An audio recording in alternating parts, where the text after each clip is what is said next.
కలిసి రోడ్డు సిద్ధార్థ వీళ్ళందరూ కలిసి పనిచేశారు. స్టార్ట్ చేసినప్పుడు దాని కదలిక చాలా చిన్నగా ఉంది.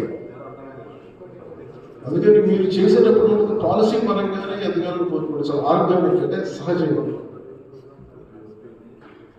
మీరు ఏదైనా విభేదించాలన్నా సరే ఇది చాలా కష్టం.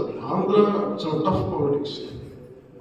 తెలంగాణ గుండెలో పనుంటే తెలంగాణ పాలిటిక్స్ మీద నిలబడి అచ్చులు చేసి చూపించారు. తెలంగాణలో పోరాటం విధానం ఉంటుంది. ఆంధ్రాకి తెలంగాణ రాజకీయాలు చాలా విభిన్నమైనవి. నాకు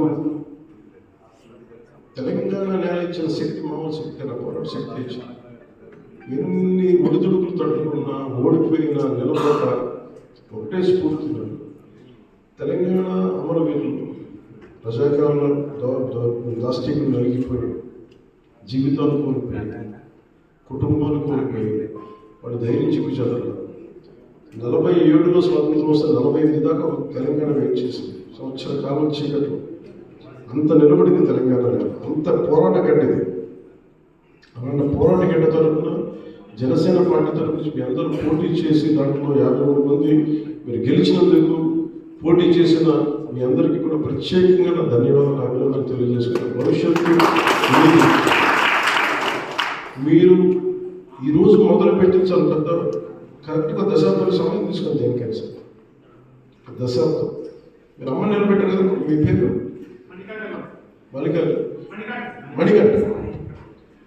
సరిగ్గా 10 సంవత్సరాలు తీసుకు ఏ పని చేయాలన్నా దశాబ్దం కనీసం ఇవ్వాలి. మెడికల్ సర్జన్ అంటూ కరెక్ట్గా ఒక దశాబ్దాలు ఇచ్చుకున్నారు. కరెక్ట్గా 2007 నుంచి ఇప్పుడు ఎమ్మెల్యే అయిపోయింది.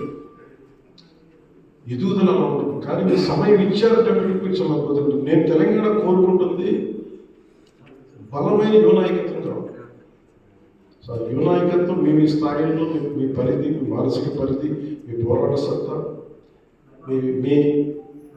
మీ ఏరియా పంచాయతీ దానికి మించి స్థాయి కలిగించి ఈరోజు మొదలుపెట్టింది చిన్న పట్టుకోవడం చాలా పెద్ద అడుగు. చూసే వాడికి ఇన్ని వేల పంచాయతీ పోటీ చేసిన 143 అనుకోవచ్చు, కానీ దాంట్లో 50% గెలిచి చూపించారు. మీరు ఎప్పుడు అండగా ఉండడం తెలియజేసుకుంటూ ఏదైనా సరే నాకేంటంటే 2 ప్రాంతాల రాష్ట్రాల ప్రజల క్షేమం ఉండాలని కోరుకున్నాను.